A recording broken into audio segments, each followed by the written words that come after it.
Greetings, YouTube. Danny Staten here on the Daily Dan blog. I'm back with another comic book review. Today I'm checking out Classic Illustrated number 133, The Time Machine. As I keep rolling the classics, as Dave Sunstorm would say, hey, he's checking out the good stuff. That's right, I'm checking out the good stuff. I wish it was the original good stuff. The Time Machine by H.G. Wells.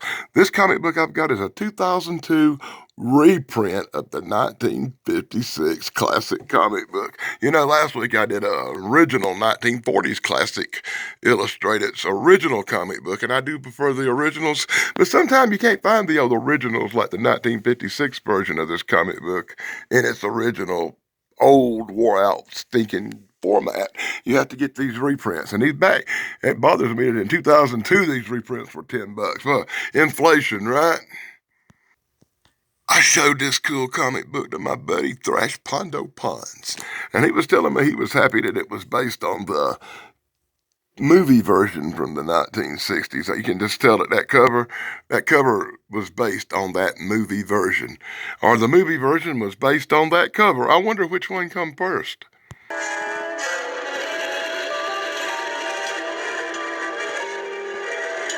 stories as H.G. Wells' War of the Worlds and Jules Verne's Whoa, yeah, it come out in 1960. The movie come out in 1960. This come out in 1956 with this cover. So that means that more than most likely, a lot of the movie might have been based on the classic illustrated comic book, which come out first. Wow, that's intriguing. I can't wait to take a look inside this one. I was going to show the trailer for this from Warner Brothers, but the last time I showed a Warner Brothers trailer that they've got on their YouTube channel, it kicked me in the butt. But does anybody remember the Time Machine? Wait a minute. I know just what to do. That's right. It just dawned on me. I got this friend named Tug. He has a channel called the Unapologetic Geek. Hey, guess what? This Sunday at 1 o'clock, I'm going to be on there.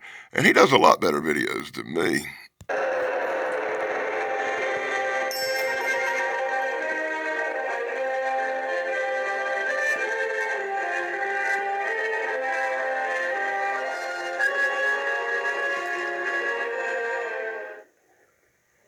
The year is 1899, just before the turn of the century. The place, London. At issue is a man named George, who tells his assembled party guests that he has built a machine to travel through the fourth dimension. A week later, when the guests reunite for another dinner party, George arrives late and in shambles to tell a fantastic story about his journey into the distant future, where global warfare has turned the world into a bizarre echo of its former glory. There, two societies maintain a shaky coexistence. On the surface are the carefree and primitive Eloi, living in luxuriant peace. But underground are the barbaric and hostile Morlocks, creatures who have evolved in the dark with a taste for human flesh. After watching George Pal's adaptation of The War of the Worlds, H.G. Wells' younger son, Frank Wells, got in touch with Pal about making another adaptation of one of his father's classic works. Even though the studio behind War of the Worlds, Paramount Pictures, didn't care for the idea, George Pal went ahead with plans to adapt The Time Machine, H.G. Wells' seminal time travel story that gave birth to an entire subgenre of science fiction. So when you finish checking out this video, go over to the Unapologetic Geek and watch a much better video about the Time Machine. I better get started. Got a lot of ground to cover. And when I say a lot of ground, I mean it's one of these big, thick, classic illustrated comic books. A lot of bang, no commercials, so we'll zip right through it. Well, it's a brand new comic book, so I'm going to be fighting keeping the pages to stay open. I think this might be, when I looked through it last night, this might have been the first time this comic book's ever been opened. And you get the Time Machine introduction. Yes, a really long, drug-out introduction by William B. Jones. If you can avoid the glare and try to read it, there you go. On the first page, we get The Time Machine by H.G. Wells, basically a intro cover. We all know the story, right? So I had to induce the backlight to help hold this book open. It's brand new, and it's giving me an issue in full panels, brought to you by the Daily Dan blog. We get the story started. Yeah. Our hero HG, we'll call him. He returns from his trip through time at that dinner party they were talking about. Hey, they didn't even skip that week before thing. They just jumped right on it. Maybe they'll flash back to when he was telling the story a week before. He jumped on his time machine and took his little ride. Boy, this comic book don't waste no time. He's zipping through the future already. He's floating, he's flying, he's seeing wars of the past. Well, our past is future as he winds up turmoils in a city somewhere deep in the future. Huh, that's pretty cool, right? Always like that. You know, that's where them Morlocks live down there. Yeah, he walked up and had to check out that. He's like, wow. Let me go ahead a few more years into the future. Zippity-zoo-dah, zippity-yay. And I swear, zippity-doo-dah, zippity-yay. And in 2 pages, he's already back in time. He's hanging with the Eloys. He's getting the Hawaiian treatment. He's walking with the people of the future. I swear this is one fast-moving comic book. As he goes back after hanging out with the people in the future, he realizes, oh, my time machine's gone. He can't figure out what happened to it as he finds drag marks. He follows the drag marks back to that thing. I don't know, the bunker entrance with the Guardian on top of it. And that's where my time machine went, but the doors were locked. He spazzes out and starts trying to beat a hole up in the door, but then the Eloy people up there, they show up and they say, "No, you need to come with us, man. Just hang out and have like a family and chill out with us and eat some mushrooms and eat some of these potatoes and these apples and don't worry about that old time machine because the purple people eater's got it." Yeah, but HG ain't having none of that. He traced down an air vent to the lower world. He's going to climb down and try to find his time machine. He don't know what he's getting himself into. HG lowers himself down deep. He slips, tumbles.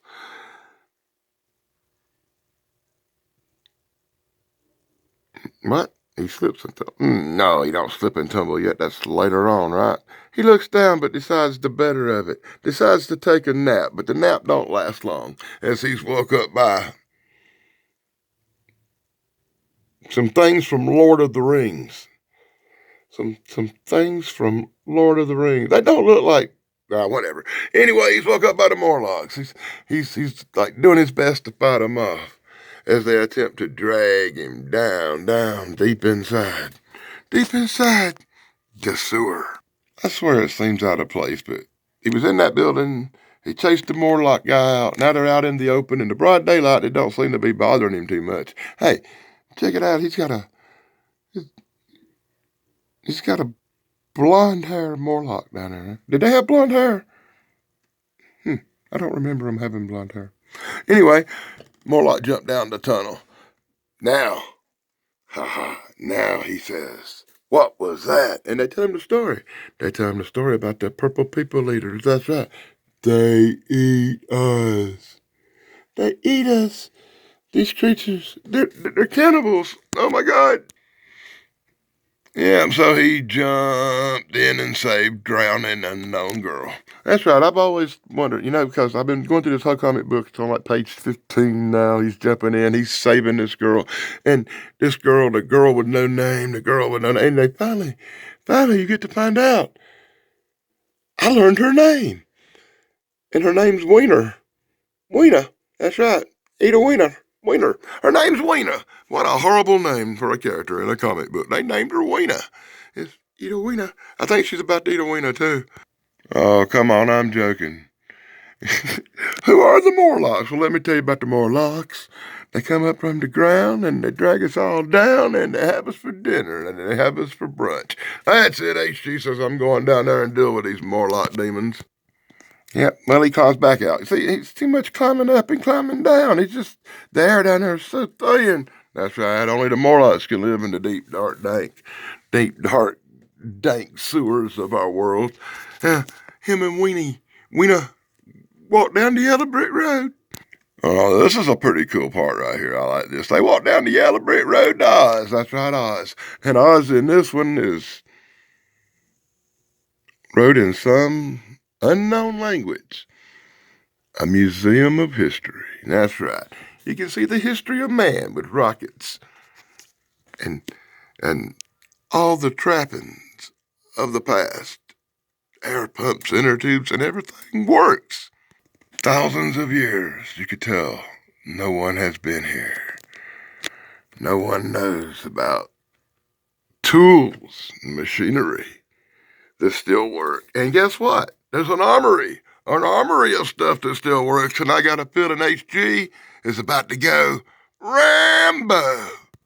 But even more valuable in this utopian future, he finds matches. Fire! He has found fire, the ability to make fire.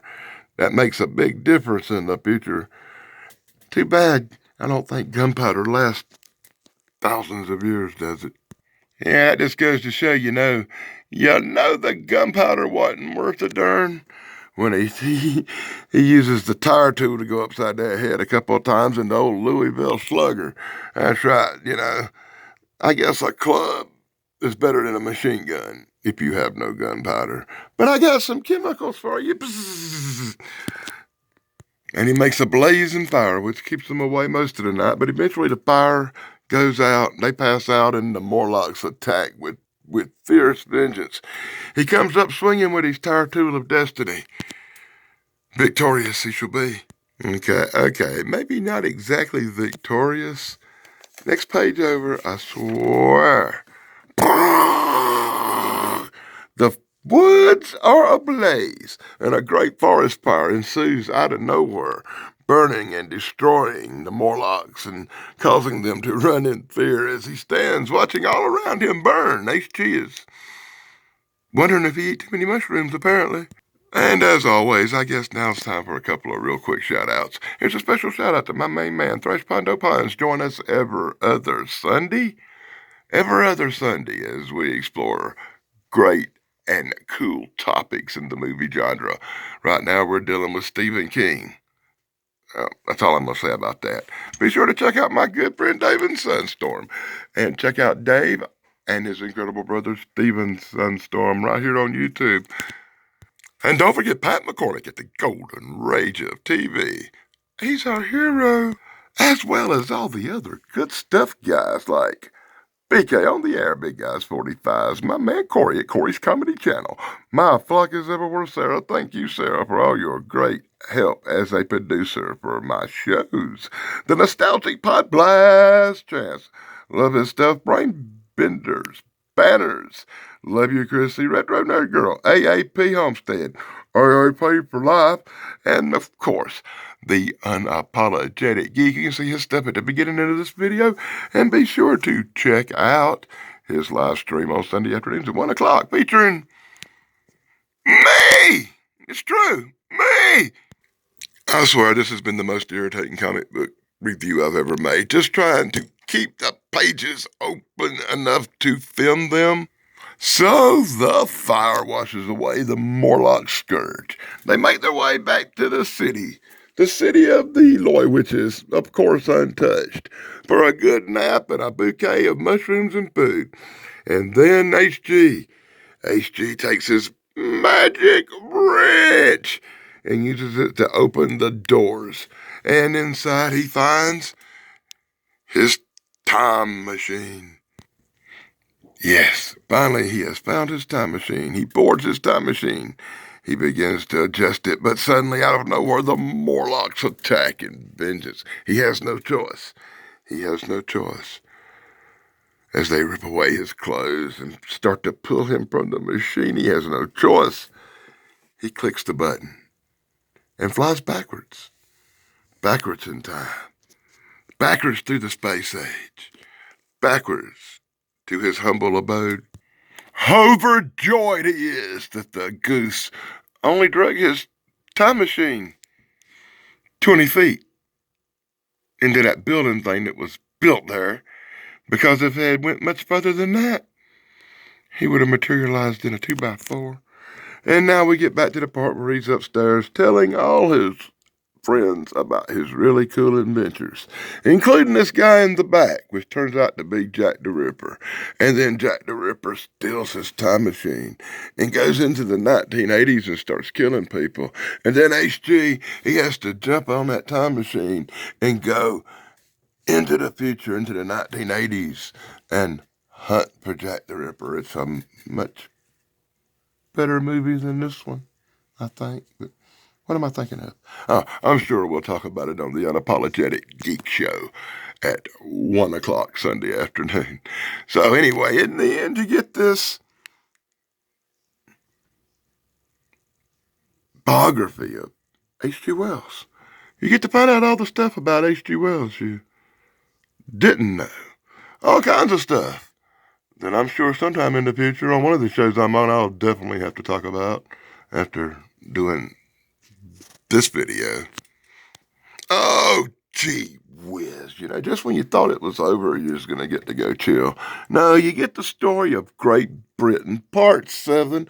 Apparently, there's been 6 more parts inside these classic illustrated comic books, all about Great Britain. And you're going to learn about kings and queens and ships. And I'm not going to say that now. And you get to learn about more queens and Britain, and I bet Limey could tell you all about this, and if you want to read it, I'll hold it real still. You can read about Queen Elizabeth. Look, it was 1887 when she went into power. Queen Elizabeth, she just died yesterday. Kind of makes you wonder which comic book's coming up next. As you get the story of Charles Darwin and all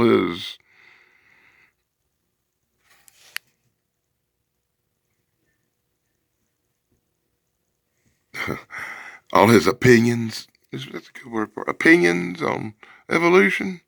If you want to pause it and read it, you're more than welcome to, as well as Albert Lewis Cantor, 1897, 1973. What the hell? He lived to be an old guy, didn't he? And why his autobiography's in here, I have no clue. Then you get a commercial for some of the other classic illustrated from the Classic Illustrated Library that you'll probably wind up seeing somewhere down the road. If you want to copy that address down real quick, drop them a line, you can, or just give them a dang old phone call right there. You get all the information you need right there. If you want to learn more about Classic Illustrated stuff.